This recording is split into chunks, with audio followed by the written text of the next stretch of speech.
Hello मेरे प्यारे दोस्तों, आप लोग कैसे हैं। मैं सुनील कुमार आप लोग के सामने 10th क्लास का चैप्टर 4 ज्योग्राफी का चैप्टर का ऑब्जेक्टिव निकाल के लाया हूं। आप लोग इसे बड़ा ध्यान से देखिएगा ताकि आपको एग्ज़ाम में कोई क्वेश्चन छूटे ना। इससे चैप्टर का नाम है वन एवं वन्य प्राणी संसाधन। क्या है? वन एवं वन्य प्राणी संसाधन। पहला क्वेश्चन आता है कि वन कितने प्रकार के होते हैं भाई? तो 2 प्रकार के होते हैं। कितने प्रकार के होते हैं? वन 2 प्रकार के होते हैं। कितने प्रकार के? 2 प्रकार के। जैव विविधताओं का घर किसे कहा जाता है भाई? तो जैव विविधताओं का घर कहा जाता है वन को। जैव विविधताओं का घर किसे कहा जाता है? वन को। किसे कहा जाता है? वन को। हरा सोना किसे कहा जाता है? तो वन को कहा जाता है। किसे कहा जाता है? हरा सोना। या पृथ्वी का फेफड़ा भी किसे कहा जाता है? तो अमेजन वन को कहा जाता है। FAO की स्थापना कब हुआ था भाई? तो FAO की स्थापना हुआ था 16 अक्टूबर 1945 को। कब हुआ था? 1945 को। FAO के वानिकी रिपोर्ट के अनुसार पूरे विश्व में कितना क्षेत्रफल पर वन था भाई? तो 44 अरब हेक्टेयर पर वन था। कितना था? 44 अरब हेक्टेयर पर वन था। 44 हेक्टेयर पर वन था। FSI की स्थापना forest survey of India. Forest survey of India की स्थापना कब होता है? तो होता है 1981 में। कब होता है? 1981 में। अब आगे इसको बोलेंगे कि भाई FSI का मुख्यालय कहाँ है? तो देहरादून में। कहाँ पे है? देहरादून में। कहाँ पे? देहरादून पे। भारत में वन रिपोर्ट कौन तैयार करता है? FSI करता है। FSI करता है। कौन करता है? FSI करता है। वृक्षों के घनत्व के अनुसार भारत में वन के प्रकार कितने होते हैं? 5 प्रकार के होते हैं। कितने प्रकार के होते हैं? 5 प्रकार के होते हैं। कितने प्रकार के? 5 प्रकार के। मैंग्रोव वन का सबसे अधिक विस्तार कहाँ मिलता है? तो सबसे ज़्यादा मैंग्रोव वन कहाँ किस राज्य में मिलेगा? तो पश्चिम बंगाल में मिलेगा। किस राज्य में? पश्चिम बंगाल में। और दूसरा किस राज्य में मिलेगा? तो गुजरात में। दूसरे स्थान पर कौन है? गुजरात है। मैंग्रोव वन के स्थान बोलेगा कि दूसरे स्थान पर कौन आता है? तो गुजरात। वनों के अनुसार घटते क्रम में बताएंगे तो भारत में सबसे ज़्यादा जंगल जो है किस राज्य में मिलता है? तो मध्य प्रदेश में मिलता है। कहाँ पे?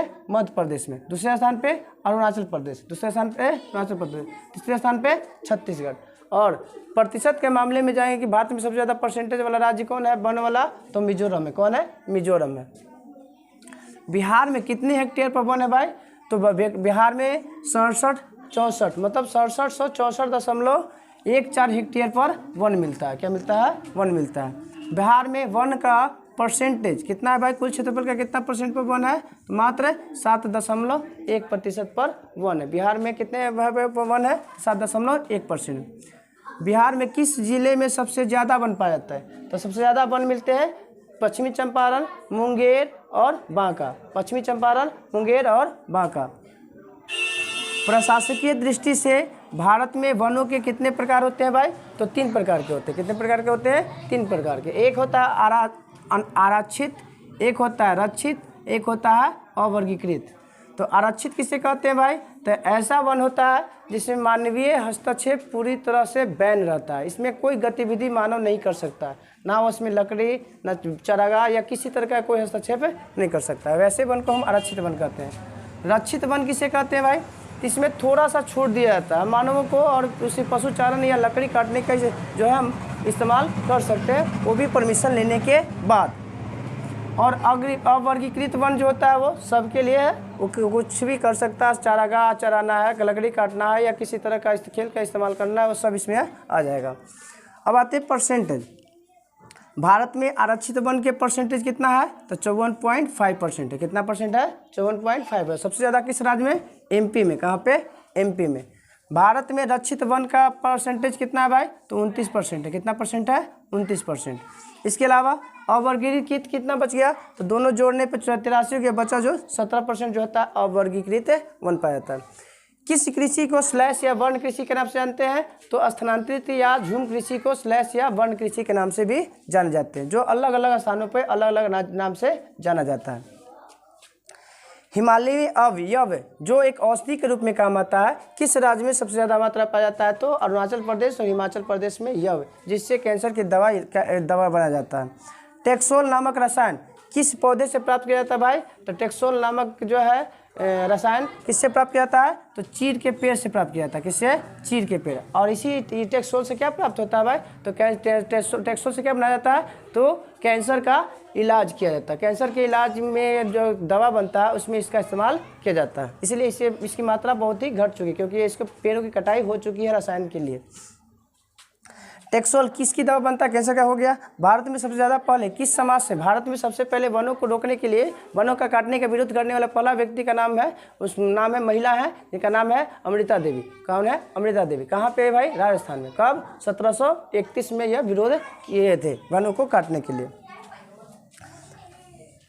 BSI botanical survey of India का स्थापना होता है 1890 में। बोटेनिकल सर्वे ऑफ इंडिया का स्थापना होता है 1890 में। कब होता है? 1890 में। फॉरेस्ट रिसर्च इंस्टीट्यूट की स्थापना कब होता है? 1906 में। कब होता है? 1906 में। फॉरेस्ट रिसर्च इंस्टीट्यूट की स्थापना कब होता है? 1906 में। ग्रीन बुक और एक रेड बुक होता है। एक ग्रीन बुक होता है, एक रेड बुक होता है। एक ग्रीन बुक होता है, एक रेड बुक होता है। एक ग्रीन बुक होता है, एक रेड बुक होता है। ग्रीन बुक और एक रेड बुक होता है। जो क्या करता है भाई? ग्रीन बुक में क्या मिलेगा आपको? तो संकट प्राय पौधों को इसमें रखा जाता है, जो आगे चलकर उस पर ध्यान नहीं दिया जाएगा तो लुप्त और विलुप्त की अवस्था में आ सकती है। उसी तरह से रेड बुक होता है। क्या होता है? कि रेड बुक होता है जो जानवरों से संबंधित है, जो संकटग्रस्त प्रजाति के लिए तैयार किया गया है कि अगर उस पर ध्यान नहीं दिया जाएगा तो आगे चलकर वो लुप्त होने लगा। लुप्त होने के बाद फिर विलुप्त हो जाएगा। विलुप्त का मतलब होता है समाप्त हो जाना। जैसे डायनासोर भारत पृथ्वी से विलुप्त हो चुका है। लुप्त और विलुप्त में अंतर। लुप्त है मतलब कुछ स्थानों पर साफ है ही नहीं और कुछ स्थानों पर मिलते हैं। अब विलुप्त का मतलब है पूरे पृथ्वी से गायब हो जाना। आगे आते हैं IUCN की स्थापना होता है 1948 में। कब होता है? IUCN की स्थापना कब होता है?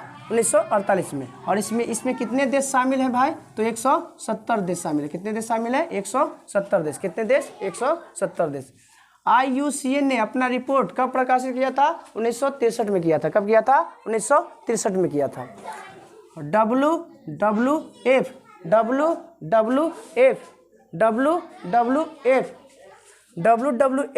की फुल फॉर्म क्या होता है भाई? तो वर्ल्ड वाइड फंड होता है। World wide fund. इसकी स्थापना कब होता है? 1961 में। कब होता है? 1961 में। मुख्यालय कहाँ है भाई? तो स्विट्जरलैंड, जिसका में एक शहर है, इसका नाम है ग्लांड। क्या नाम है? ग्लांड। वहीं पे इसका मुख्यालय बनाया गया है। स्थानिक प्रजाति किसी विशेष स्थान पर पाए जाने वाले जानवरों को हम स्थानिक प्रजाति कहते हैं। जैसे टाल नाम का एक जीव है। उसी तरह से निकोबारी कबूतर है और एक अरुणाचल प्रदेश में मिथुन, जो स्थानिक प्रजाति के रूप में जाना जाता है। वन प्राणियों के संरक्षण के लिए कितने प्रकार का संरक्षित क्षेत्र घोषित किया गया है? वन प्राणी को संरक्षित करने के लिए कितने प्रकार के क्षेत्र होते थे? 3 प्रकार के। कितने प्रकार के? 3। एक होता है राष्ट्रीय उद्यान, दूसरा होता है राष्ट्रीय अभयारण्य और तीसरा होता है जैव मंडल। क्या होता है? जैव मंडल। जैव मंडल को बायो रिजर्व के नाम से भी जानते हैं इंग्लिश में इसको। राष्ट्रीय उद्यान की संख्या कितनी है? राष्ट्रीय उद्यान की संख्या है 104। कितनी है? 104। जो बढ़ते जाती है। समय समय पर सरकार क्या करती है कि नए नए क्षेत्रों में इसका विकास कर देती है। उसके अलावा अभयारण्य की संख्या कितनी है अभी वर्तमान में लमसम में? तो 551। कितना है? 551। इसके अलावा जैव मंडल की आरक्षित की संख्या कितनी है भाई? तो जैव मंडल की संख्या कितना है? बायो रिजर्व की संख्या कितनी है भारत में? 18 है। कितने हैं? 18। मुरैना प्रजनन केंद्र का संबंध किस जीव से है? मुरैना प्रजनन केंद्र का मतलब होता है किसी जीव को प्रजनन से संबंधित जितनी भी चीज़ें होता है उस पर देखभाल करना और उसके प्रजनन करवाना, उसकी संख्या में बढ़ोतरी करवाना। तो मुरैना प्रजनन केंद्र का संबंध कहाँ पे है? तो घड़ियाल से संबंधित है। और किस राज्य में पड़ता है मुरैना भाई? तो MP में पड़ता है। कहाँ पे? MP में। उड़ीसा के नंदनकानन प्रजनन केंद्र का संबंध किससे है? तो सफ़ेद टाइगर से, सफ़ेद बाघ से। यहाँ पे उसका प्रजनन करवाया जाता है। कुशेश्वर पक्षी अभयारण्य बिहार के एक जगह है, जिला है दरभंगा में यह कुशेश्वर पक्षी अभयारण्य स्थित है, बिहार के दरभंगा में। हॉट स्पॉट की खोज कब और किसने किया था? तो नॉर्मस मायर्स ने किया था। किसने किया था? नॉर्मस मायर्स ने किया था। कब किया था? 1988 में। कब किया था? 1988 में। कब किया था? 1988 में। इसके अलावा कलेक्टोपैरासाइटिज्म क्या होता है भाई? तो कलेक्टोपैरासाइटिज्म जो होता है वो क्या होता है भाई? जब शेर जब किसी जानवर का शिकार कर लेता है तो उसको एक बोरोरो नाम का जाति हो जाए अफ्रीका में, वो शिकार शेर को वहाँ से भगा देता है। भगाने के बाद जो शिकार शेर के द्वारा जो किया गया शिकार है उसको उसी शिकार का वो भोजन के रूप में यूज करता है। इसी को हम लोग बोलते हैं कलेक्टोपैरासाइटिज्म। क्या कहते हैं? कलेक्टोपैरासाइटिज्म। चिपको आंदोलन 1972 में सुंदरलाल बहुगुणा, मतलब कहने का मतलब चिपको आंदोलन की शुरुआत 1972 में होता है और इसके जनक कौन है? सुंदरलाल बहुगुणा। कौन है? सुंदरलाल बहुगुणा। हमारे देश में एक धर्म है जैन धर्म, जो सूक्ष्म जीवों को भी मारने पर वर्जित मान बैन लगाती है, वर्जित करती है कि सूक्ष्म जीव को भी मारना नहीं है। इसीलिए वो लोग दूध दही कुछ नहीं खाते और अपने चलने से पहले आगे की ओर क्या करते हैं? बाहर के चलते हैं, ताकि उनके पैर के नीचे क्या नहीं आए? छोटा सा जीव भी नहीं आ पाए। आ गए थे। अफ्रीकी कन्वेंशन कब होता है भाई? तो अफ्रीकी कन्वेंशन होता है 1968 में। कब होता है? 1968 में। अफ्रीकी कन्वेंशन कब होता है? 1968 में। भारतीय वन्य जीव बोर्ड की स्थापना कब होता है? 1952 में। कब होता है? 1952 में। भारतीय वन्य जीव बोर्ड की स्थापना कब होता है? 1952 में। इसके अलावा वन्य जीव सुरक्षा एक्ट कब बना था? तो 1972 में। यही 1972 में पृथ्वी को बचाने के लिए पहला सम्मेलन किया गया था, जिसको बोलते हैं स्टॉकहोम सम्मेलन। स्टॉकहोम सम्मेलन भी कब होता है भाई? तो स्टॉकहोम भी सम्मेलन जो हम लोग पहले पढ़ चुके हैं, हम लोग पहले इसका डिस्कशन कर चुके हैं पहले वीडियो में। स्टॉकहोम सम्मेलन, स्टॉकहोम सम्मेलन। इसके अलावा वन्य संरक्षण एक्ट कब लागू हुआ था? वन्य संरक्षण एक्ट, वन्य को बचाने के लिए एक्ट लाया गया था 1980 में, इसलिए कहा जाता है वन्य संरक्षण एक्ट। जैव विविधता अधिनियम 2002, जैव विविधता अधिनियम 2002, जैव विविधता अधिनियम 2002। इसके अलावा विश्व की सबसे लंबा घास किसे माना जाता है भाई? तो बांस। बांस एक प्रकार का क्या होता है? घास है, जो विश्व में सबसे ज़्यादा तेज गति से बढ़ने वाला घास है, लंबा भी होता है। ZSI zoological survey of India, zoological survey of India की स्थापना कब होता है भाई? तो जूलॉजिकल सर्वे ऑफ इंडिया की स्थापना होता है 1916 में। 1916 में लखनऊ समझौता होता है, जहाँ पे नरम दल और गरम दल आपस में मिल जाते हैं। किसकी सहायता से होता है लखनऊ समझौता? तो एनी बेसेंट और बाल गंगाधर तिलक की मदद से होता है। पटना में आप लोग जानते हैं पटना में क्या है? संजय गांधी जैविक उद्यान है। क्या है? संजय गांधी जैविक। इसकी स्थापना सबसे पहली बार 1969 में हुआ था। कब हुआ था? 1969 में। मगर पहली बार खोला कब गया था? तो पहली बार खोला गया था 1974 में। कब खोला गया था? 1974 में। स्थापना कब हुआ था? 1969 में। पहली बार खोला कब गया था? तो 1974 में। इसी 1969 में क्या होता है कि भारत में 15 बैंकों का राष्ट्रीयकरण होता है और इसी 1969 में चांद पर नील आर्मस्ट्रांग और एल्विन एल्ड्रिन भी गए थे अपोलो 11 यान से। इसके अलावा आगे आते हैं लोग।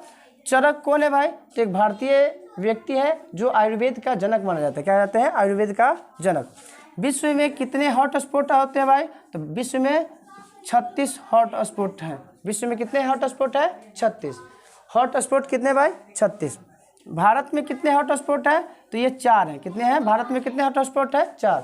एक होता है पश्चिमी घाट, एक होता है हिमालय क्षेत्र, एक होता है भारत बर्मा और एक होता है सुंदरलैंड क्षेत्र। ये चारों जो है भारत में हॉट स्पॉट हैं। पादप जगत का उभयचर किसे कहा जाता है? तो ब्रायोफाइटा कहा जाता है। पादप जगत का उभयचर किसे कहा जाता है? उभयचर का मतलब होता है दोनों, जल और स्थल दोनों में रहने वाले, जल और स्थल दोनों में रहने वाले। भारत का प्रमुख खाद्य फसल कौन है? चावल। भारत का प्रमुख खाद्य फसल कौन है? चावल। क्योंकि भारत में सबसे ज़्यादा लोग किसको चाव से खाते हैं? चावल खाते हैं, इसीलिए इसको क्या कहा जाता है? भारत का प्रमुख खाद्य फसल कहा जाता है। भारत के प्रमुख खाद्य फसल हो गया। अब धान का वैज्ञानिक नाम, धान का वैज्ञानिक नाम क्या है भाई? तो ओरिजा स्टीवा है।